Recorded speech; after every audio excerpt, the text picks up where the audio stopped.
Good morning. आज का अपना टॉपिक है ऑप्टिमम कैपिटल स्ट्रक्चर। मतलब किसी भी संस्था में एक अनुकूलतम पूंजी संरचना कैसी होनी चाहिए। क्योंकि इससे पूर्व हम कैपिटल स्ट्रक्चर का मीनिंग देख चुके थे, जिसमें हमने ये डिस्कस किया था कि कंपनी को जो अपनी कैपिटल है उसमें अलग अलग सोर्स कौन से हो सकते हैं, जैसे इक्विटी है, प्रेफरेंस शेयर है, डिबेंचर है। तो इनका जो प्रोपोर्शनल होता है, जो एक तरह से आनुपातिक तौर पर हम देख सकते हैं कि किस पूंजी का कितना अनुपात है, उसी को हम पूंजी संरचना कहते हैं। आज हम ये देखेंगे कि एक ऑप्टिमम लेवल पे कौन सी कैपिटल स्ट्रक्चर कहलाती है, एक अनुकूलतम पूंजी संरचना हम किसको कह सकते हैं। तो आइए सबसे पहले इसके मीनिंग को देखते हैं कि हम एक ऑप्टिमम कैपिटल स्ट्रक्चर किसको कह सकते हैं। तो ऑप्टिमम कैपिटल स्ट्रक्चर में be defined as the capital structure और कॉम्बिनेशन ऑफ डेब्ट and equity that lead to the maximum value of the firm. सबसे इंपॉर्टेंट वर्ड, मतलब पूंजी संरचना या ऋण और क्षमता का कॉम्बिनेशन कोई सा भी हो सकता है, और वो ऑप्टिमम कब कहलाएगा, जिसकी वजह से जो हमारे फर्म की वैल्यू है वो कैसी होगी, मैक्सिमम। इसका मतलब आपकी कंपनी में आप इक्विटी और डेब्ट को किसी भी प्रोपोर्शन में यूज करो, लेकिन उसको ऑप्टिमम तभी कहा जाएगा जब उस कॉम्बिनेशन से आपकी जो फर्म की वैल्यू है वो कैसी होती है, मैक्सिमम। मतलब आपकी फर्म को जो मैक्सिमाइज करे, उसकी वैल्यू को जो मैक्सिमाइज करे, उसी को हम ऑप्टिमम कैपिटल स्ट्रक्चर कह सकते हैं। अब अपन देखते हैं कि एक ऑप्टिमम जो कैपिटल स्ट्रक्चर होता है उसके ऑब्जेक्ट क्या है। उसके ऑब्जेक्ट अपन देखते हैं तो इसके बेसिकली दो ऑब्जेक्ट हैं, क्योंकि हम इसके ब्रॉडली दो ऑब्जेक्ट पर ही बात करते हैं। पहला, maximise the value of firm. जाहिर सी बात है, हर एक कंपनी ग्रोथ चाहती है और ग्रोथ के लिए उसको अपनी वैल्यू को बढ़ाना होता है, तभी वो अपने शेयर होल्डर की नेट वर्थ को भी बढ़ा सकती है। इसलिए पहला ऑब्जेक्ट है maximise the value of firm. मतलब एक तरफ तो उसको क्या करना है, अपनी फर्म की जो वैल्यू है उसको मैक्सिमाइज करना है, और दूसरी साइड आप देखोगे minimise the overall cost of capital. मतलब एक कंपनी जो भी अपने एक तरह से पोर्टफोलियो में है टूल्स यूज कर रही है, जैसे इक्विटी शेयर है, प्रीफरेंस शेयर है, डिबेंचर है, अब इनमें से किसी को भी यूज करे, लेकिन ओवरऑल हमारी जो कॉस्ट ऑफ कैपिटल है, मतलब पूंजी की जो लागत है, हमें पूंजी प्राप्त हो रही है उसकी लागत है, वो ओवरऑल कॉस्ट ऑफ कैपिटल कैसी होनी चाहिए, मिनिमाइज।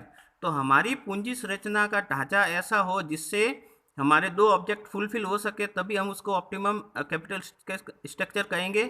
पहला, हमारी फर्म का वैल्यू तो कैसा होना चाहिए, मैक्सिमम, और दूसरा हमारी जो ओवरऑल कॉस्ट ऑफ कैपिटल है वो कैसी होनी चाहिए, मिनिमम।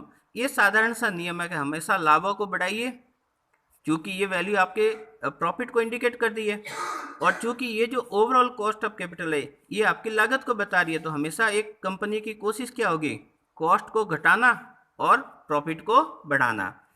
अब अपन देखते हैं कि एक जो ऑप्टिमम कैपिटल स्ट्रक्चर की हम जब बात कर रहे हैं तो उसके लिए कौन कौन से तत्व आवश्यक होते हैं, या उसके अंदर कौन कौन सी ऐसी बातें होनी चाहिए जिसको देखकर अपन ये कह सके कि ये पूंजी संरचना अनुकूलतम है। तो थोड़े से पॉइंट है, उनको डिस्कस करते हैं। सबसे पहले सिंप्लिसिटी। साधारण सी बात है, पूंजी संरचना ऐसी होनी चाहिए जिसमें उलझन नहीं हो। हमें पता होना चाहिए हमारी इक्विटी कैसी है, हमारे प्रेफरेंस शेयर कैसे है, हमारे डिबेंचर की कंडीशन क्या है। जितना ज़्यादा कॉम्प्लेक्स होगा उतनी ज़्यादा फर्म उसमें उलझ कर रह जाएगी। इसलिए पूंजी संरचना का ढांचा कैसा होना चाहिए, सरल। फिर है इलास्टिसिटी। इसका मतलब ये है कि जब भी आपको ज़रूरत पड़े आप उसमें चेंज ला सके। ऐसा इसलिए क्योंकि मान लीजिए आपकी जो कंपनी है उसमें आप हमेशा से इक्विटी यूज कर रहे हैं, अब आपको सडनली डिबेंचर यूज करने, जैसे कोरोना में हमें शेयर से ज़्यादा वैल्यू नहीं मिल पा रही है तो हम डिबेंचर की तरफ मूव करते हैं। तो ऐसी स्थिति में हमारी कैपिटल स्ट्रक्चर ऐसा होना चाहिए कि हम आसानी से डिबेंचर को भी अडॉप्ट कर सके, ऐसे हमारा ढांचा होना चाहिए। फिर बात करते हैं फुल यूटिलाइजेशन की। तो इसके अंदर साधारण सी बात है, हमारे अंदर जितने भी टूल्स है, मतलब इक्विटी है, डिबेंचर है, प्रेफरेंस शेयर है, उनको हम पूरा यूटिलाइज कर सके। ऐसा नहीं है कि हमने फंड तो राइजिंग कर लिया लेकिन उसको हम प्रॉपर्ली यूज भी नहीं कर पा रहे, तो हमारी वो एक तरह से फंड वेस्टेज जाएगा और हमारी कंपनी प्रॉपर्ली उसको अपने शेयर होल्डर को कमा के नहीं देगी। इसलिए कैपिटल स्ट्रक्चर ऐसा होना चाहिए कि हमारे पास में जो भी कैपिटल्स के रिसोर्स के रूप में है हम उसका प्रॉपर यूटिलाइजेशन कर सकें। फिर है सफिशेंट लिक्विडिटी, पर्याप्त तरलता, क्योंकि जाहिर सी बात है कभी कभार आकस्मिक चीज़ें होती है और उस समय आपको तरलता या लिक्विडिटी की समस्या का सामना करना पड़ता है। जैसे कि अभी आप देख सकते हैं कोरोना काल में सब बैंक वगैरह सडनली बंद हो गए या फिर आपका पेमेंट आना बंद हो गया। तो ऐसी स्थिति में आपकी पूंजी संरचना ऐसी होनी चाहिए कि आपकी फर्म में सफिशेंट लिक्विडिटी बनी रहे ताकि आप किसी भी बाहरी अनिश्चितता का सामना कर सकें। फिर अपन देखते हैं कि उस कैपिटल स्ट्रक्चर में मिनिमम रिस्क होनी चाहिए।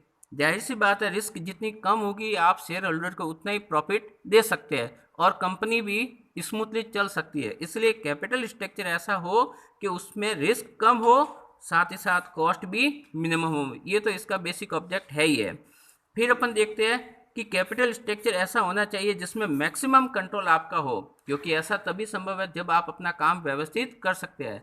फॉर एग्जाम्पल आपने अपनी कंपनी के पूरा जो कैपिटल है वो इक्विटी के रूप में कर रखा है, तो यहाँ पर सब के सब उसके ओनर है, तो फिर सबका डिसीजन चलेगा और यहाँ पर किसी एक व्यक्ति की मोनोपोली या उसका एक व्यक्ति का डिसीजन नहीं चल सकता। तो यदि हम चाहते हैं कि कंपनी को स्मूथली चलाए तो उसके लिए ज़रूरी है कि डिसीजन पावर थोड़े व्यक्तियों तक सीमित हो, क्योंकि जब सब मालिक बन जाते हैं तो वहाँ पर निर्णय लेने में हमें बहुत ज़्यादा दिक्कतें आती है। इसलिए हमारा जो कैपिटल स्ट्रक्चर वो ऐसा होना चाहिए कि कंट्रोलिंग मैक्सिमम से है कुछ लोगों तक सीमित रह सके ताकि हम बहुत सारे इंपॉर्टेंट डिसीजन शीघ्र ही ले सकें।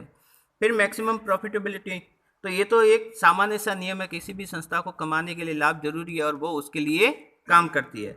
तो कैपिटल स्ट्रक्चर ऐसा होना चाहिए जिससे उसकी प्रॉफिटेबिलिटी भी बढ़ सके। अब अपन देखते हैं एक छोटा सा heading, forms of capital structure, मतलब कैपिटल स्ट्रक्चर के पैटर्न क्या होते हैं। तो मतलब कंपनी अपनी कैपिटल स्ट्रक्चर के रूप में किन किन चीज़ों को रखती है। तो या तो वो केवल इक्विटी शेयर रख सकती है, या फिर केवल इक्विटी और प्रीफरेंस शेयर रख सकती है, मतलब केवल शेयर रख सकती है, या फिर वो इक्विटी और डिबेंचर रख सकती है, या फिर वो इक्विटी शेयर, प्रीफरेंस शेयर या डिबेंचर तीनों का कॉम्बिनेशन रख सकती है। हालांकि आज के ज़माने में कोई भी किसी एक चीज़ पर डिपेंड नहीं रहता, समय के हिसाब से, ज़रूरत के हिसाब से हम इक्विटी, प्रीफरेंस और डिबेंचर तीनों का यूज करते हैं ताकि हमारी संस्था व्यवस्थित तरीके से चल सके। Thank you.